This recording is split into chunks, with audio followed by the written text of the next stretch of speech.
ناظرین آداب، پچھلے کچھ ہفتوں سے ہم بائیوگرافی اور ادب ان کے تعلق کے حوالے سے گفتگو کر رہے ہیں۔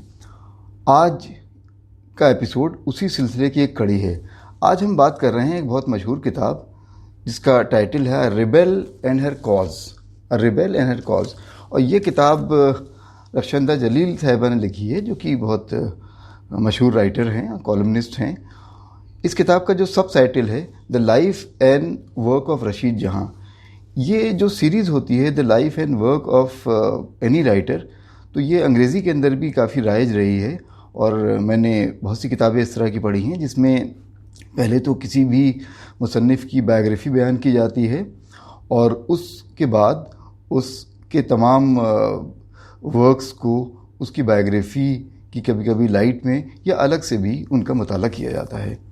یہ کتاب اپنے آپ میں اس لیے اہم ہے کہ اس میں شاید رشید جہاں جو کہ ترقی پسند تحریک کا ایک بہت اہم حصہ تھیں، اور جنہوں نے بعد کے بہت سے ترقی پسند شاعروں کو متاثر کیا، ترقی پسند جو مصنفوں کو متاثر کیا، اور ان کا ایک طرح سے اردو کے اندر ایک بہت پائنرنگ قسم کا رول ہے، خاص طور سے ترقی پسند تحریک کے حوالے سے۔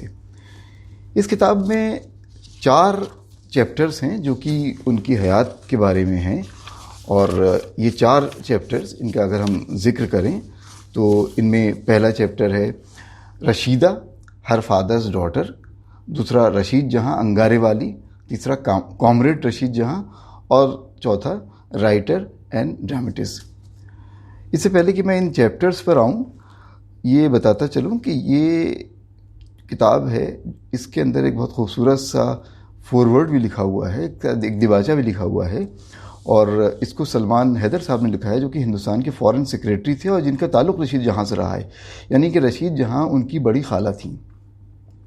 تو یہ ایک اپنے آپ میں جو فورورڈ ہے یہ بھی بہت خوبصورتی سے لکھا ہوا ہے۔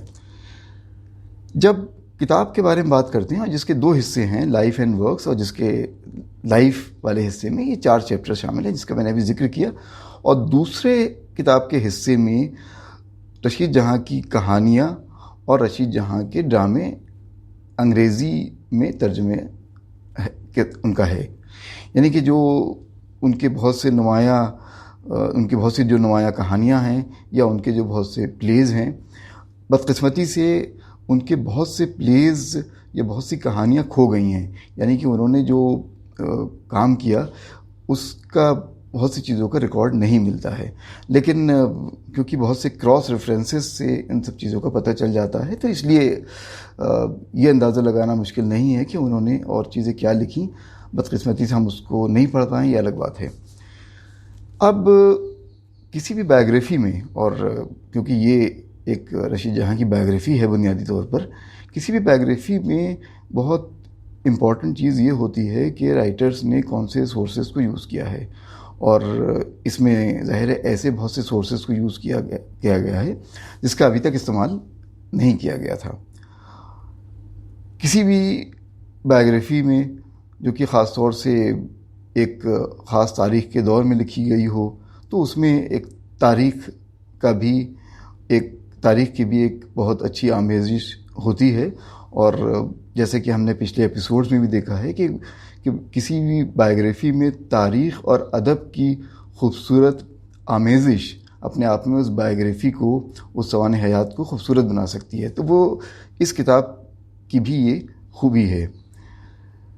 ایک اور چیز کے بارے میں ذکر کرتے چلیں کہ جب کبھی بھی ہم سوانح حیات کی بات کرتے ہیں تو اس میں ہمیں یہ دیکھنا چاہیے کہ یہ کس دور کی لکھی ہوئی ہے، یعنی اگر کوئی سوانح حیات لکھی جا رہی ہے جو کہ 16ویں صدی کے کسی مصنف کے بارے میں ہو یا 17ویں صدی کے، یعنی کہ ایک ایسے دور میں جو ہم سے کافی پہلے کا ہے، تب وہاں پر کبھی کبھی ڈاکیومنٹس کا ملنا، ریکارڈز کا ملنا، یا اور بہت سی معلومات کو سامنے لانا، یہ ایک مشکل کام ہے، اور اسی لیے اکثر ان سوانح حیات میں آپ کو بہت سا کنجیکچر کا، گیس ورک کا، قیاس کا آپ کو رول مل جائے گا۔ یہاں پر جو سب سے نمایاں جو اگزامپل ہے وہ بنیادی طور پر شیکسپیئر کا ہے، جن کی زندگی کے بارے میں بہت زیادہ چیزیں نہیں پتہ ہیں، اور کیونکہ وہ 16ویں صدی میں لکھ رہے تھے تو اس لیے بہت سی جو بایوگرافیز ان کی لکھی گئی ہیں اس میں قیاس کا جو نقطہ ہے، قیاس کا جو ایلیمنٹ ہے وہ بہت زیادہ حاوی ہے۔ لیکن جب کوئی بایوگرافی کسی ایسے مصنف کی لکھی جاتی ہے جو کہ 20ویں صدی میں رہ رہا ہو یا اس کا تعلق 20ویں صدی سے ہو، تو اس میں ظاہر ہے بہت سے ریکارڈز کا ملنا کوئی بہت مشکل کام نہیں ہے، لیکن ہمیشہ ایسا نہیں ہوتا ہے کہ وہ ریکارڈز ہمیں اویلیبل ہوں، یا جس مصنف نے کچھ لکھا ہے اس نے اس کا ریکارڈ چھوڑا ہے، یا کہیں سرکاری دفتروں میں اس کے آسانی سے ریکارڈ مل جائیں۔ یعنی اس میں کافی بھاگ دوڑ بھی شامل ہوتی ہے، ایسے لوگوں سے ملنا بھی شامل ہوتا ہے جو اس مصنف کے بارے میں شاید کچھ جانتے ہوں، اور کل ملا کر جو کام 16ویں صدی کے کسی مصنف کی بایوگرافی میں شامل ہے، 20ویں صدی کے مصنف کی بایوگرافی لکھنے میں تھوڑے سے الگ قسم کا کام شامل ہے۔ لیکن بہرحال دونوں ہی طرح کی جو سوانح حیات ہیں ان میں جو ایک مصنف کی، جو لکھنے والے کی تاریخ کی انڈرسٹینڈنگ یا کس طرح سے جو سورسز ہیں ان کو کراس چیک کرنا، یہ بہت ضروری ہو جاتا ہے، اور اس کتاب میں یہ چیز شامل ہے کہ بہت سے سورسز کو کراس چیک کیا گیا ہے۔ رشید جہاں کی سوانح حیات پہ جب ہم آتے ہیں تو ان کے خاص طور سے جو والدین تھے ان کا رول ان کی زندگی میں بہت اہم ہے، اور یہاں پر ان کے والدین اپنے آپ میں بہت اہم لوگ تھے۔ اور وہ کون تھے؟ تو سب سے پہلے تو ان کے بارے میں بات کرتے چلیں جس کا اس کتاب میں بہت بخوبی ذکر کیا گیا ہے۔ رشید جہاں شیخ عبداللہ کی دوسری بیٹی تھی، یعنی کہ ان کے جو بچے تھے ان میں دوسرے نمبر کی بیٹی رشید جہاں تھیں۔ یہ شیخ عبداللہ کون تھے؟ شیخ عبداللہ یہ ہمارے کشمیر والے شیخ عبداللہ فاروق عبداللہ کے والد صاحب سے ان کا کوئی تعلق نہیں ہے، بلکہ ایک صاحب تھے کشمیر سے جن کا نام تھا ٹھاکر داس، اور ٹھاکر داس جو تھے ان کے ایک استاد تھے مولوی نور الدین۔ تو یہ ٹھاکر داس صاحب جو تھے یہ ایک کشمیری برہمن تھے، اور انہوں نے 1888 میں لاہور کے اندر ایک جو محمدن ایجوکیشنل کانفرنس منعقد ہوئی تھی، انہوں نے اس کو اٹینڈ کیا، اور وہاں پر انہوں نے پہلی بار سر سید احمد خان کو دیکھا، اور یہ دیکھ کر سر سید احمد خان کو بہت متاثر ہوئے۔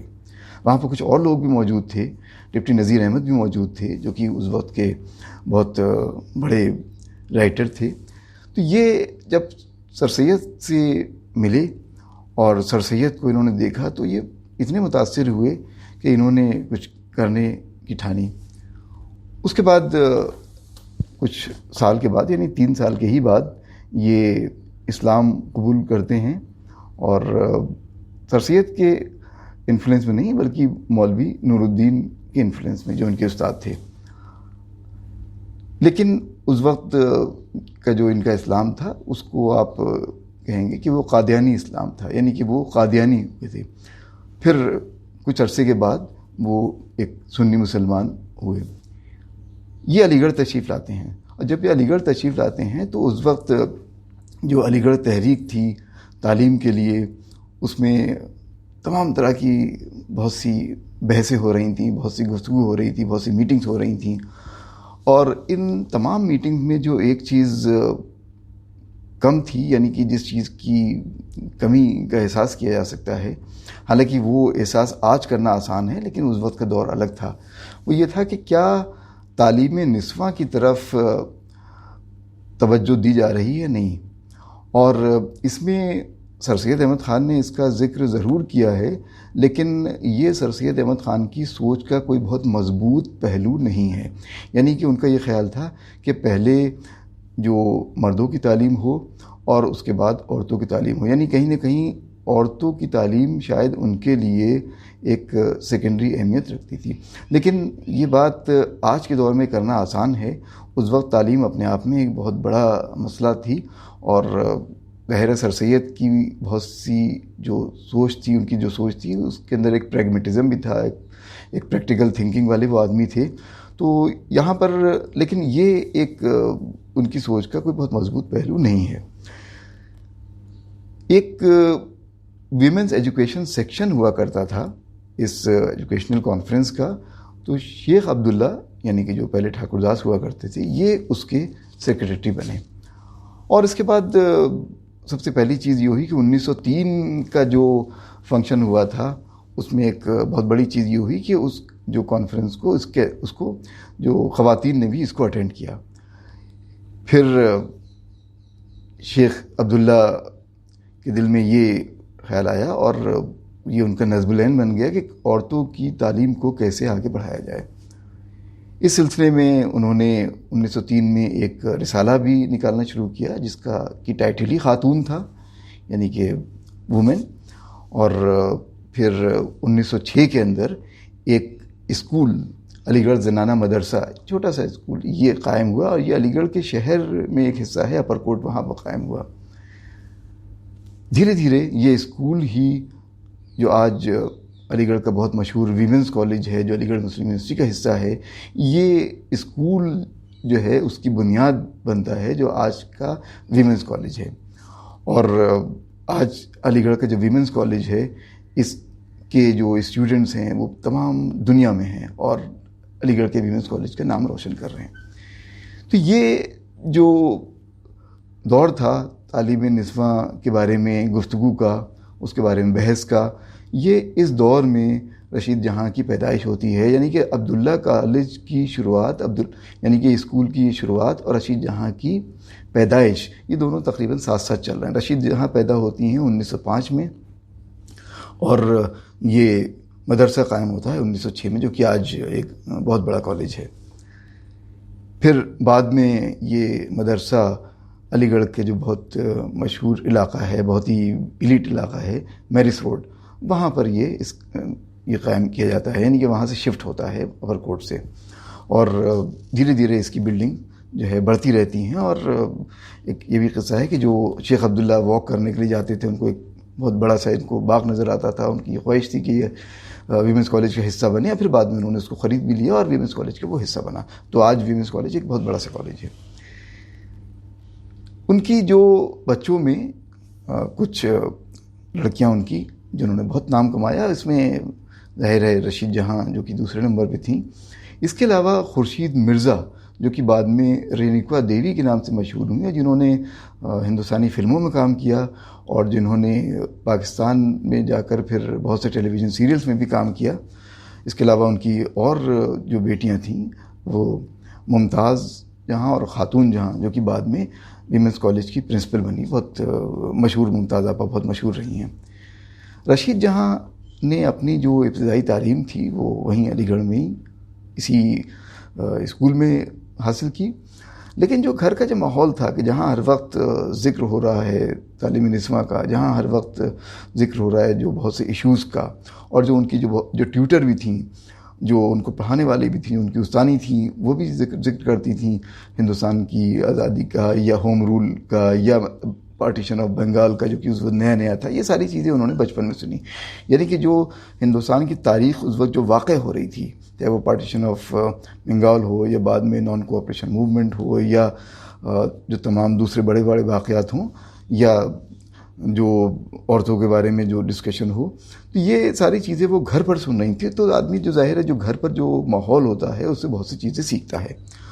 اور اس معاملے میں ان کی جو رشید جہاں کی جو سفر ہے وہ ایک طرح سے ہم آسان بھی کہیں گے جہاں تک آئیڈیاز کا تعلق ہے. ورنہ کبھی کبھی کوئی ایسا بھی ہو سکتا ہے، میں نے ایک یہ ذکر سنا ہے کہ جیسے کیفی اعظمی صاحب کا، کہ وہ ایک ایسے گھر میں پیدا ہوئے تھے جہاں پر بہت دین کا بول والا تھا اور ان کو مدرسے پڑھنے کے لیے بھیجا گیا، یعنی مولانا بنانے کے لیے ان کو بھیجا گیا.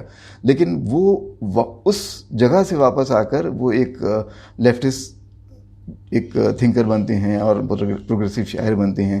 تو ایک طرح سے ان کا جو سفر تھا جہاں تک آئیڈیاز کے حوالے سے تو وہ شاید زیادہ بڑا تھا.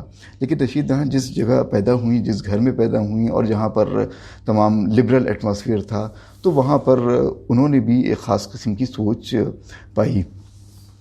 اور جب وہ 16 سال کی تھیں تو وہ پڑھنے کے لیے جاتی ہیں لکھنؤ کے بہت مشہور آئی ٹی کالج میں.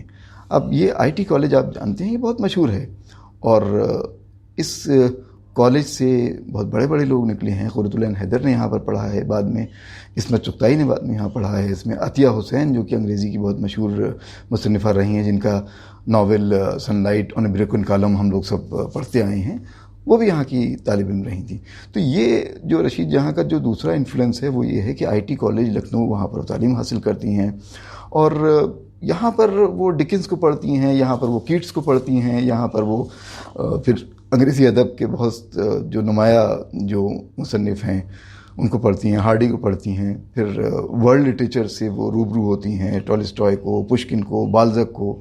اور بہت دلچسپ چیز یہ کہ 14 سال کی عمر سے ہی وہ کھادی پہننے لگتی ہیں، اور پھر جو ہے وہ پردہ بھی نہیں کرتی ہیں. یہاں یہ چیز جاننا بہت ضروری ہے کہ جو اسکول قائم کیا تھا شیخ عبداللہ نے، اس کے اندر پردے کا بہت بہترین انتظام کیا گیا تھا.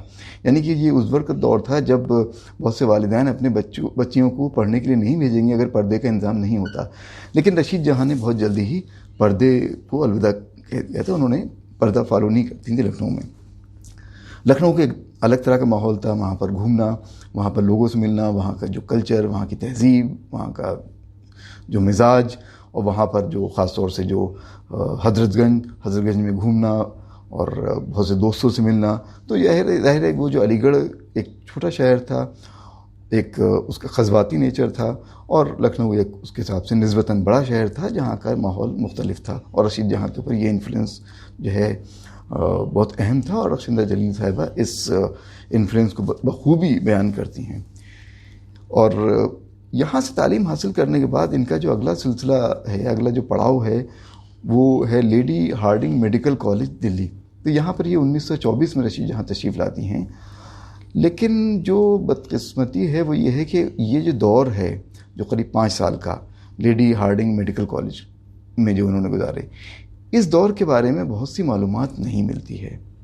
اور میرے خیال سے یہ ایک بہت دلچسپ لیڈ ہے کتاب کے اندر جو کہ رخشندہ جلیل صاحبہ نے فراہم کی ہے کہ اگر یہ دور ہے 5 سال کا، اور 5 سال کا بہت اہم دور ہے جہاں پر وہ میڈیکل کی تعلیم حاصل کر رہی ہیں، تو یہ دور بھی اپنے آپ میں ان کی ڈیولپمنٹ میں بہت اہم رہا ہوگا. لیکن اس دور کے بارے میں بہت سی چیزیں ملتی نہیں ہیں. تو شاید جو آگے کے جو ریسرچرز ہیں، انویسٹیگیٹرز ہیں، بایوگرافرز ہیں، ان کے لیے یہ کام ہے کہ وہ اس دور کے بارے میں مواد اکٹھا کریں اور اس پر روشنی ڈالیں. تو یہ جو لیڈی ہارڈنگ کالج میں لیڈی ہارڈنگ میڈیکل کالج میں ایک بات تو طے ہے کہ ان کا تعلق بہت سے مریضوں سے رہا ہوگا، اور جو میڈیکل کی تعلیم حاصل کر رہی تھیں تو ظاہر ہے ان کی دنیا اس کے ارد گرد گھومتی ہوگی. لیکن جو چیز میسر نہیں ہوتی کہ اس وقت کا جو کلچرل جو پیریڈ تھا، یعنی کہ ان کی جو دلچسپی جو کلچرل ایونٹس میں تھی، چاہے وہ کہانی لکھنے میں ہو یا اسٹیج سے ہو یا پلیز لکھنے سے ہو، تو اس کے بارے میں کچھ چیزیں ہمیں نہیں ملتی ہیں. ظاہر یہ ایک سوال ہے جو کہ آگے کے ریسرچرز کو طے کرنا ہے. اس کے بعد ایک اور جو دلچسپ چیپٹر ہے کتاب کا وہ آتا ہے رشید جہاں انگارے والی. اور یہاں پر آج بھی جب رشید جہاں کا ذکر آتا ہے تو رشید جہاں کے نام کے ساتھ یہ لقب جڑا ہوا ہوتا ہے کہ اچھا رشید جہاں کون؟ رشید جہاں انگارے والی. تو یہ اس کی وجہ یہ ہے کہ جو ایک بہت مشہور کتاب تھی جو کہ 1932 میں شائع ہوئی، جس کو نظامی پریس لکھنؤ نے شائع کیا، اور اس کتاب کا ٹائٹل تھا انگارے. یہ کتاب اپنے آپ میں ایک میل کا پتھر ہے. آج جب وہ لکھنؤ آتی ہیں تو وہ لیڈی ڈفرن ہاسپٹل میں کام کرتی ہیں، اور ایک بہت چھوٹا سا وقفہ وہ کنگ جارج میڈیکل کالج میں بھی گزارتی ہیں جہاں پر وہ ٹیچنگ جاب کرتی ہیں، یعنی کہ کنگ جارج میڈیکل کالج کی وہ فیکلٹی ہوتی ہیں. لیکن زیادہ تر ان کا حصہ جو ہے وہ لیڈی ڈفرن ہاسپٹل میں گزرتا ہے. پھر ایسا ہوتا ہے کہ وہ CPI بھی جوائن کرتی ہیں، یعنی communist party of India join کرتی ہیں. اور جب انگارے 1932 میں شائع ہوتی ہے تو ایک دم سے ایک انقلاب سا برپا ہو جاتا ہے، ایک قہر سا برپا ہو جاتا ہے۔ انگارے کے بارے میں عرض کروں کہ اس میں سجاد ظہیر، جو کہ بہت مشہور نام ہے ترقی پسند تحریک میں، سجاد ظہیر کی اس میں 5 کہانیاں ہیں۔ احمد علی کی اس میں 2 کہانیاں، احمد علی جن کی بہت مشہور کتاب ٹو لائٹ ان ڈیلی ہے، اور احمد علی اپنے آپ میں بہت دلچسپ شخصیت ہیں کہ انہوں نے اردو میں بھی لکھا ہے، انہوں نے انگریزی میں بھی لکھا ہے، انہوں نے ٹرانسلیشن بھی کیا ہے، انہوں نے قرآن پر بھی لکھا ہے، انہوں نے فکشن بھی لکھی ہے، اور انہوں نے الہ آباد، لکھنؤ ان جگہوں پہ پڑھایا بھی ہے، اور علی گڑھ میں بھی تعلیم حاصل کی ہے، بلکہ جامعہ کے اندر ان پر احمد علی میموریل لیکچر بھی ہوتا ہے۔ تو کل ملا کے احمد علی کا تعلق ہندوستان کی بہت سی یونیورسٹیز سے رہا ہے، اور وہ الگ الگ زبانوں میں لکھتے رہے ہیں، ترجمہ بھی انہوں نے کیا ہے، اور ناول بھی لکھی ہے، کہانیاں بھی لکھی ہیں۔ تو اور شاید ان چاروں لوگوں میں اگر ہم کسی ایک کو بیان کریں کہ جو سب سے اس کے اندر منفرد ہے، یا جو کم سے کم سب سے زیادہ اس کا نمایاں جو کنٹریبیوشن ہے ادب میں، تو وہ احمد علی ہیں۔ تیسرا اس میں جو بہت نمایاں کنٹریبیوشن تھا وہ تھا رشید جہاں کا، اور ان کی ایک کہانی اور ایک 1 ایکٹ پلے تھا، اور پھر ایک اس کے اندر جو ایک کہانی تھی وہ محمود الظفر کی کہانی تھی۔ محمود الظفر وہ شخص ہیں جن سے رشید جہاں کی بعد میں شادی ہوتی ہے۔ یہاں یہ بھی بتاتے چلوں کہ رشید جہاں کو رشیدہ کہا جاتا تھا، یعنی کہ سب لوگ ان کو رشیدہ کہتے تھے، گھر میں بھی رشیدہ کہتے تھے، باہر بھی ان کو رشیدہ کہتے تھے۔ تو جب یہ کتاب شائع ہوئی تب ان چاروں لوگوں پر تمام طرح کے الزامات لگنے لگے۔ سب سے پہلا تو الزام یہ تھا کہ بھئی یہ جو ہیں مغربیت کے مارے ہوئے لوگ ہیں، یعنی کہ ان کو مغربیت کے علاوہ اور کچھ نہیں سوچتا ہے، they are extremely westernise people.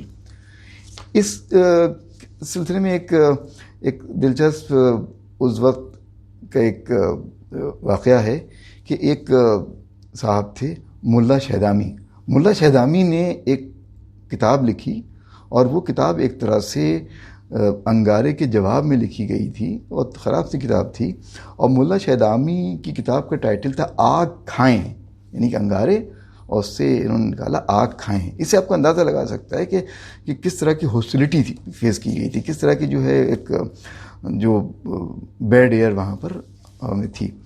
تو جو ملا شہدامی کی کتاب تھی اس میں یہ چاروں کردار موجود تھے، یعنی کہ سجاد ظہیر، احمد علی، رشید جہاں اور محمود الظفر، لیکن ان کو جو نام دیے گئے تھے یہ نام ایک طرح سے شو کرتے ہیں، ثابت کرتے ہیں کہ کس طرح کی رائے ان لوگوں کے بارے میں قائم کی جا رہی تھی۔ یعنی کہ سجاد ظہیر کو مسٹر سجاد، اور ان کو دکھایا تھا کہ یہ بڑے فیشن پرست قسم کے انسان ہیں، مسٹر سجاد، اور اسی طرح سے محمود الظفر جو تھے ان کو مسٹر مماد، اور احمد علی کو مسٹر اماد، اور ظاہر ہے اس کے بارے میں کوئی شک نہیں ہونا چاہیے کہ جو مس رزیدہ لیڈی ڈاکٹر وہ کون تھیں۔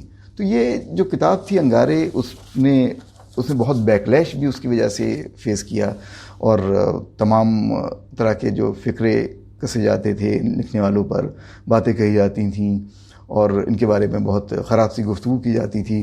بلکہ اس کا جو بیکلیش کا جو اثر تھا، جو اس کا اثر ایون جو ان کی فیملی تھی رشید جہاں کی، یعنی کہ ان کے والد صاحب جو شیخ عبداللہ یا ان کی بہنیں، ان پر بھی پڑھا۔ ان کی بہنیں بتاتی ہیں کہ کس طرح سے جب وہ پڑھ رہی ہوتی تھیں تو وہاں پر ان کے اوپر کچھ فپتیاں بھی کسی جاتی تھیں کہ اچھا یہ وہ ہیں، ان کی بہن ہیں۔ اسی طرح سے ان کے والد صاحب کو تو ایک صاحب تھے احراری، تو انہوں نے بلیک میل کرنا شروع کر دیا، اور انہوں نے رشید جہاں کی کتاب کے حوالے سے جو اسکول جو تھا، عبداللہ اسکول جو تھا، اس کو انہوں نے بدنام کرنا شروع کر دیا کہ بھئی یہاں پہ جو لڑکیاں پڑھتی ہیں ان کے اوپر بہت برے اثرات ہیں، یہ ان کے اندر مغربیت چھا رہی ہے، ان کے جو اخلاقیات ہیں وہ صحیح نہیں ہیں، ان کے اندر اور ان کا کردار صحیح نہیں ہے۔ یعنی کہ ایک طرح سے جو کردار کے اوپر حملہ، ان کے اخلاقیات پہ حملہ، وہ اس کتاب کی وجہ سے شروع ہوا، جو کالج کی اور بھی جو لڑکیاں تھیں، اسکول کی اور بھی لڑکیاں تھیں۔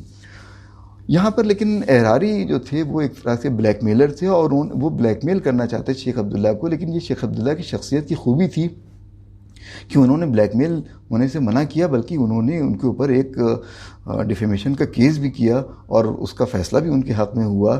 اور پھر بعد میں عصمت چغتائی جو کہ اس وقت طالب علم تھی، عصمت چغتائی نے ایک خط بھی لکھا تمام علی گڑھ کے اسٹوڈنٹس کے نام اور لوگوں کے نام، اور اس کا اثر یہ ہوا کہ جو یہ احراری جو تھے اسٹوڈنٹس ان کے ساتھ بہت سختی سے پیش آئے، اور جو عصمت چغتائی کے خط کا اثر بھی اسی طرح سے ہوا کہ پازیٹیو اثر ہوا. عصمت چغتائی خود بتاتی ہیں کہ جب انہوں نے اس کتاب کے بارے میں سنا تو انہوں نے بہت چپکے سے ہاتھ میں لیٹ کر اور لالٹین جلا کر کس طرح سے کوئی دیکھ نہ لے اس طرح سے اس کتاب کو پڑھا. اور شاید اگر یہ نہیں بتایا جاتا کہ اس کتاب کے اندر کوئی اسکینڈل ہے تو شاید کسی کو اندازہ نہیں ہوتا، لیکن کیونکہ اتنا قہر برپا ہوا، اور جو یو پی کی جو اس وقت کی جو یونائٹڈ پروونسز کی جو گورنمنٹ تھی اس نے بھی اس کتاب کو بین کر دیا.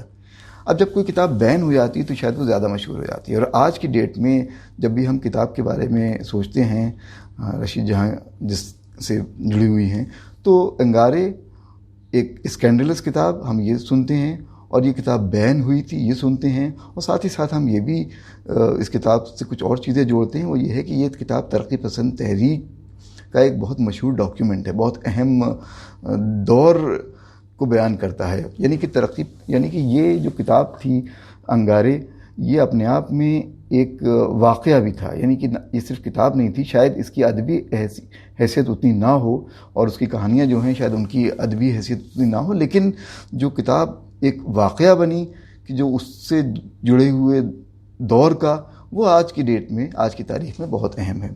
تو یہ جو رشید جہاں کی کتاب تھی اس نے بہت قہر برپا کیا. پھر گریجولی ایسا ہوتا ہے کہ ایک اور دور آتا ہے، اور رشید جہاں 1934 میں محمود ظفر سے شادی کرتی ہیں. پھر محمود ظفر امرتسر جاتے ہیں، اور امرتسر میں وہ ایک نیوز پیپر نکالنا شروع کرتے ہیں جس کا ٹائٹل چنگاری ہے. رشید جہاں بھی چنگاری سے جڑتی ہیں، اور وہ بھی پھر لکھنؤ سے امرتسر چلی جاتی ہیں.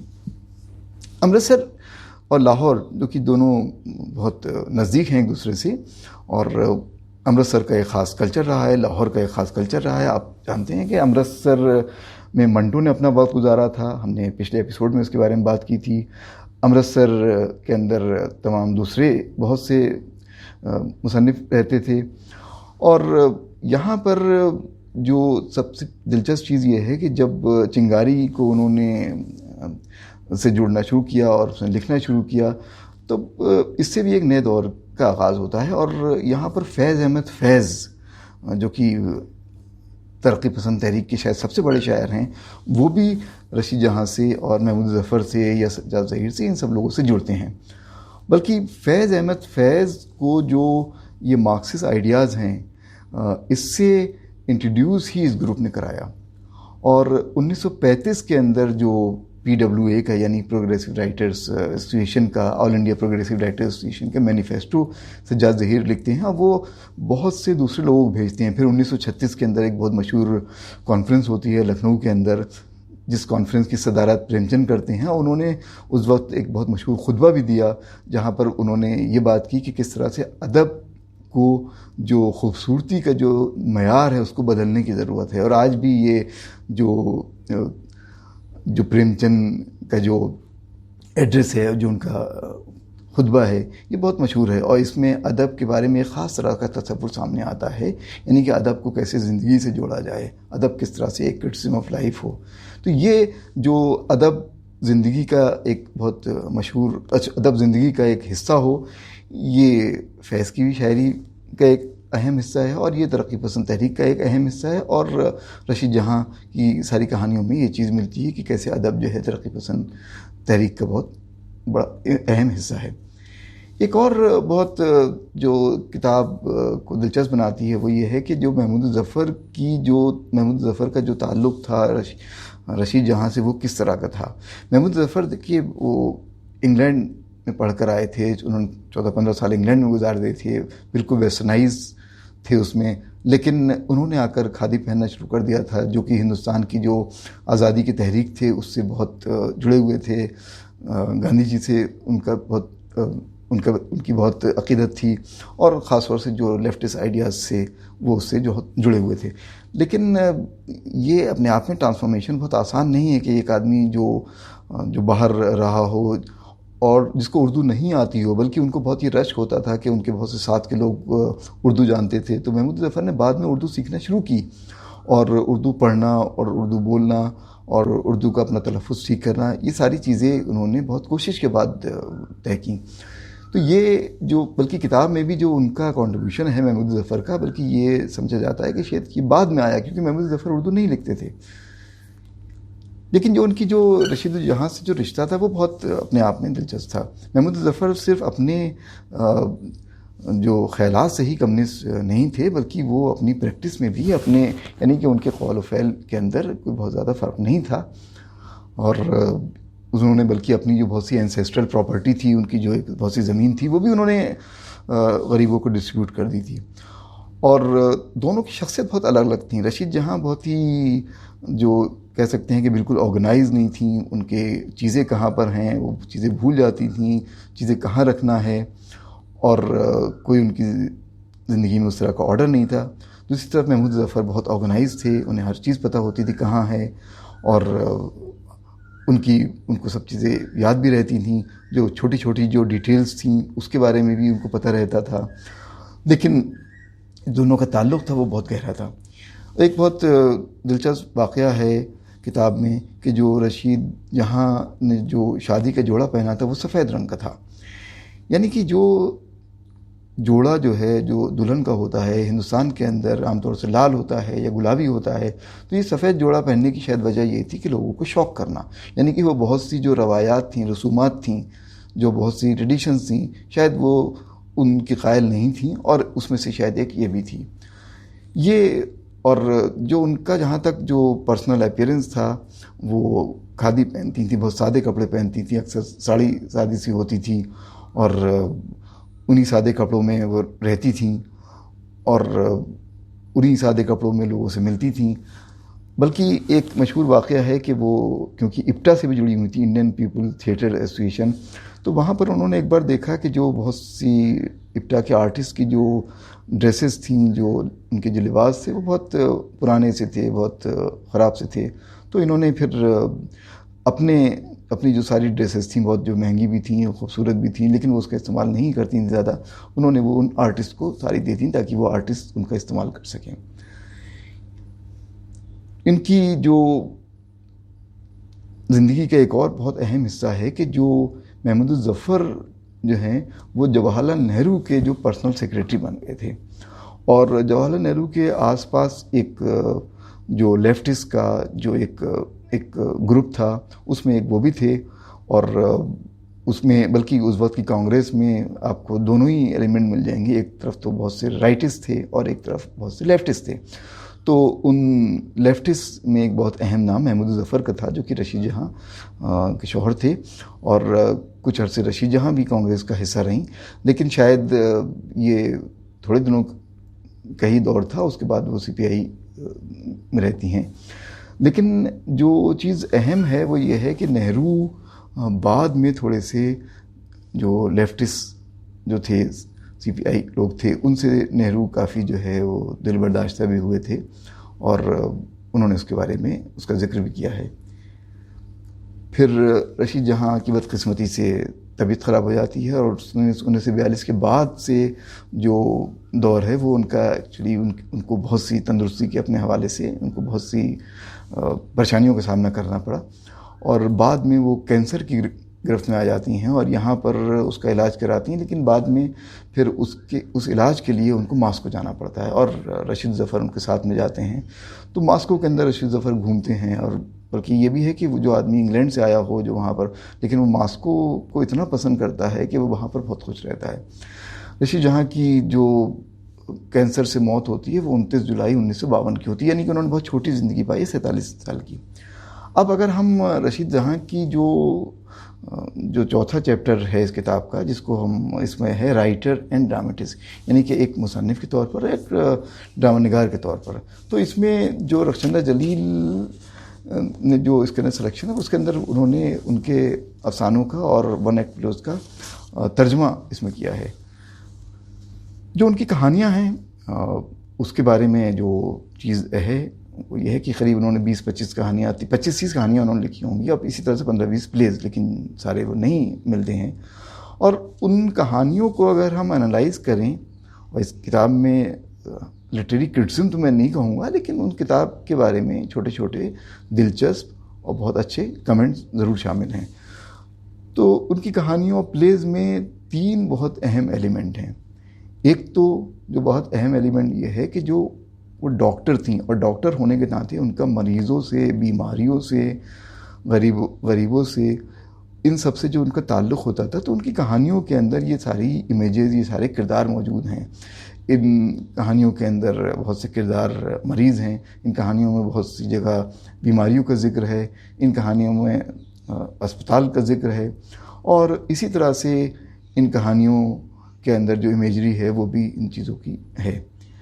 دوسری جو ایک بہت اہم جو ان کی کہانیوں کا یا ان کے پلیز کا حصہ ہے، وہ ہے ان کا کمنسٹ ہونا. اور ان کا جو کمنسٹ ہونا ہے، تو یہ بھی یہ صاف ظاہر ہے کہ یہ کہانیاں شاید اپنے آپ میں اپنے اسلوب کے لیے نہیں، بلکہ اپنے خیالات کے لیے، اپنے آئیڈیاز کے لیے زیادہ اہم ہیں. یعنی بار بار اس کتاب میں یہ ذکر آ رہا ہے کہ رشید جہاں کو ہم ان کی آرٹ کی بنیاد پر نہیں، ہم ان کے ادب کی بنیاد پر نہیں، بلکہ ہم ان کے خیالات کی بنیاد پر پرکھیں. یعنی کہ رشید جہاں اس وقت وہ چیزیں لکھ رہی تھیں جو کہ ادب کا حصہ نہیں تھیں، یعنی کہ وہ چیزیں سامنے لا رہی تھیں جو کہ ادب کا حصہ نہیں تھیں. یعنی کہ جو ایک ان کے جو خیالات تھے وہ بہت اہم تھے. اور تیسرا جو ایلیمنٹ ہے وہ اس کتاب میں ہے، وہ یہ ہے کہ ان کا جو دوسرے ترقی پسند جو مصنف تھے، تو ان سے ان کا تعلق، اور یہاں پر ان کی بہت اچھی دوستی بھی ہو گئی تھی پریم چند سے، یا ان کا اور دوسرے لوگوں سے بھی تعلق تھا. یعنی ایک طرف تو جو مریضوں کی اور اسپتال والی زندگی ہے، دوسری طرف جو کمیونسٹ آئیڈیاز ہیں، اور تیسری طرف جو ان کی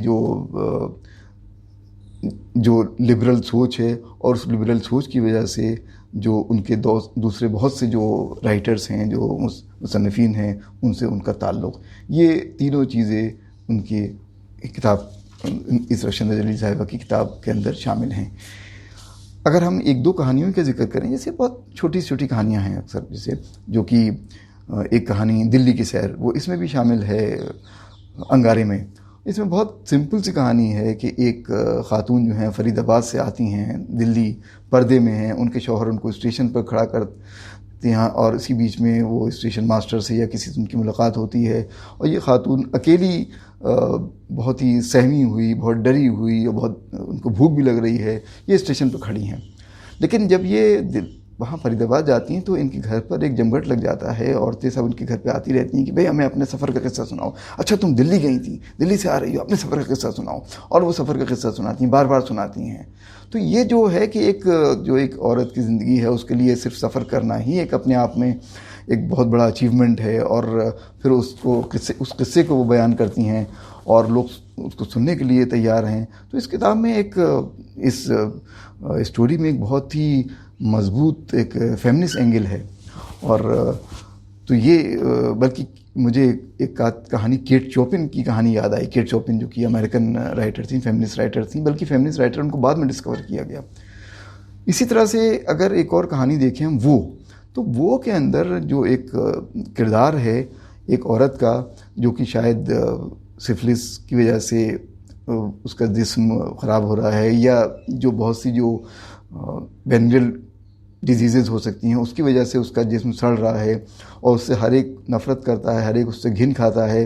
لیکن جو کتاب کی جو اس کہانی کی جو نیریٹر ہیں، جو کہ ایک استانی ہیں، اس کو پڑھاتی ہیں ایک جگہ، وہ ان سے اور اس کردار کا جو ملاقات ہے، جو گفتگو ہے، وہ بہت دلچسپ ہے. اور خاص چیز یہ ہے کہ یہ ایک ایسے کردار کو سامنے لاتی ہے جو بیماریوں سے جوجھ رہا ہے اور ان بیماریوں سے جوجھ رہا ہے جس کا ذکر جو بہت ہی مہذب جو سماج کے اندر کیا بھی نہیں جاتا ہے. یعنی کہ جو بہت سے سبجیکٹ جو ہیں اپنے آپ میں ایک ٹیبوڈ سبجیکٹس ہیں, بینڈ سبجیکٹس ہیں, چاہے وہ وینرل ڈیزیز ہو یا چاہے پراسٹیوشن ہو, تو وہ جو چیزیں ہیں وہ اس میں شامل ہیں. ظاہر ہے یہی چیزیں منٹو میں بھی ملتی ہیں اور منٹو بھی اسی دور میں لکھ رہے تھے.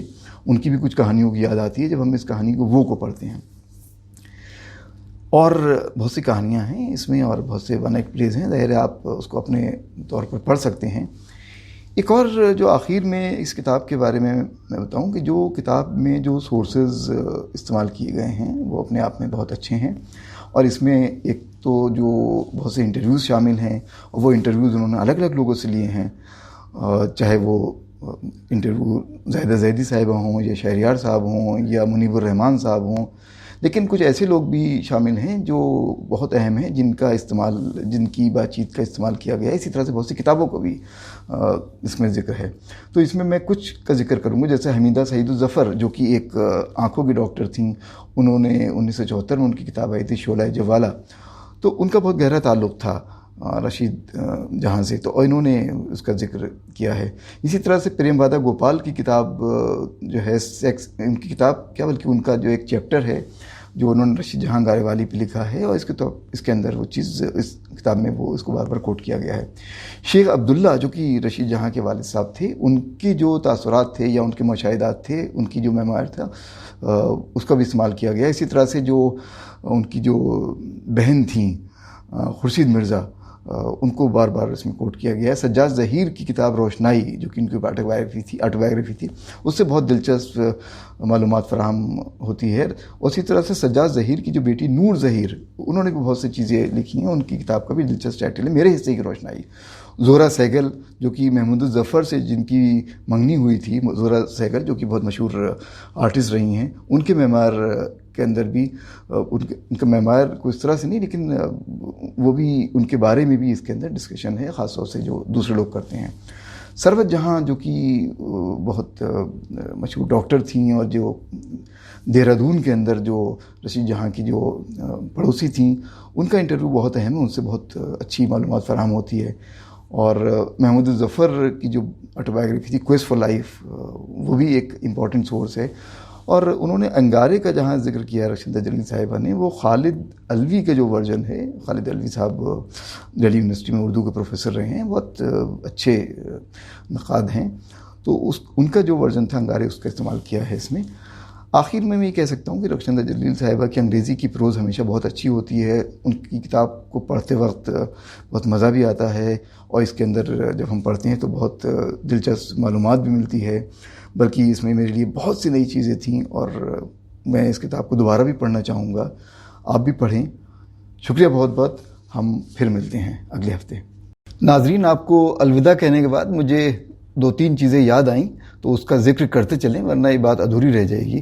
سب سے پہلے تو جب میں رشید جہاں کے والدین کا ذکر کر رہا تھا تو میں نے ان کی والدہ بیگم وحید جہاں کا نام نہیں لیا. بیگم وحید جہاں کا ان کی زندگی میں بہت اہم رول ہے.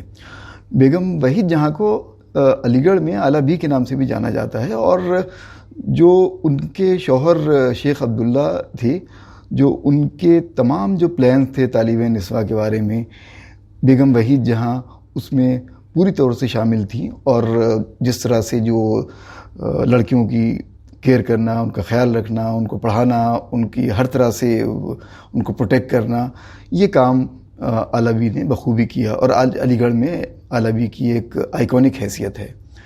دوسری جو چیز جو اہم ہے وہ یہ ہے کہ جب میں سورسز کا ذکر کر رہا تھا جس میں بہت سی نام سامنے آئے, اس میں ایک چیز اور جوڑ دوں میں کہ جو رخشندہ جلیل صاحبہ کی جو والدہ ہیں مہجبین ان کا نام ہے, اور اسی طرح سے جو ان کے ماموں ہیں ایس اے صدیقی صاحب, تو ان کا بھی اس کے اندر جو ہے بہت ذکر ہے. اور وہ اس طرح سے کیونکہ مہجبین صاحبہ آل احمد سرور صاحب کی بیٹی ہیں, یعنی رخشندہ جلیل صاحبہ کے آل احمد سرور صاحب نانا تھے جو کہ اردو کے بہت مشہور نقاد ہیں. اور انہوں نے بہت سی جو میٹنگز تھیں PWA کی یا بہت سے لوگوں کی گفتگو وہ گھر میں سنی ہے. تو اس میں جو بہت سے لوگ کبھی کبھی جب وہ پولیس سے کے ڈر سے بھاگ ہوتے تھے یا کہیں چھپ رہے ہوتے تھے، اور اس میں بہت دلچسپ ذکر ہے کہ کیسے ایک بار محمود ظفر صاحب ان کے گھر میں آئے اور وہ ایک کمرے میں رہتے تھے، اور پھر جو ملازمین بھی تھے ان کو بھی اس کمرے میں جانے کی اجازت نہیں تھی. تو یعنی کہ جو مختصر اگر اس قصے کریں تو یہ کہ جو بہت سی چیزیں تھیں اس کو جو دیکھا اور محسوس کیا اور بہت نزدیک سے دیکھنے کا موقع ملا ان کی والدہ کو اور ان کے ماموں کو، اور اس کو انہوں نے نقشبند جلیل صاحبہ سے بھی بیان کیا ہے. اور تیسری بہت اہم چیز، جب ماسکو کے اندر ان کی قبر ہے اس کے اوپر جو ایپیٹیف ہے جو وہ لکھا ہوا ہے وہ پوری طرح سے رشید جہاں کی شخصیت کو سم اپ کرتا ہے. اور اس کی قبر پہ کیا لکھا ہوا ہے؟ Communist, doctor, writer. یعنی کہ تین جو بہت اہم پہلو ہیں ان کی شخصیت کے، کمیونسٹ، ڈاکٹر، رائٹر. یہ کتاب کئی سال پہلے لکھی گئی تھی لیکن یہ آج بھی ڈیٹڈ نہیں ہے، آج بھی اسی طریقے سے پڑھی جا سکتی ہے. شکریہ بہت بہت.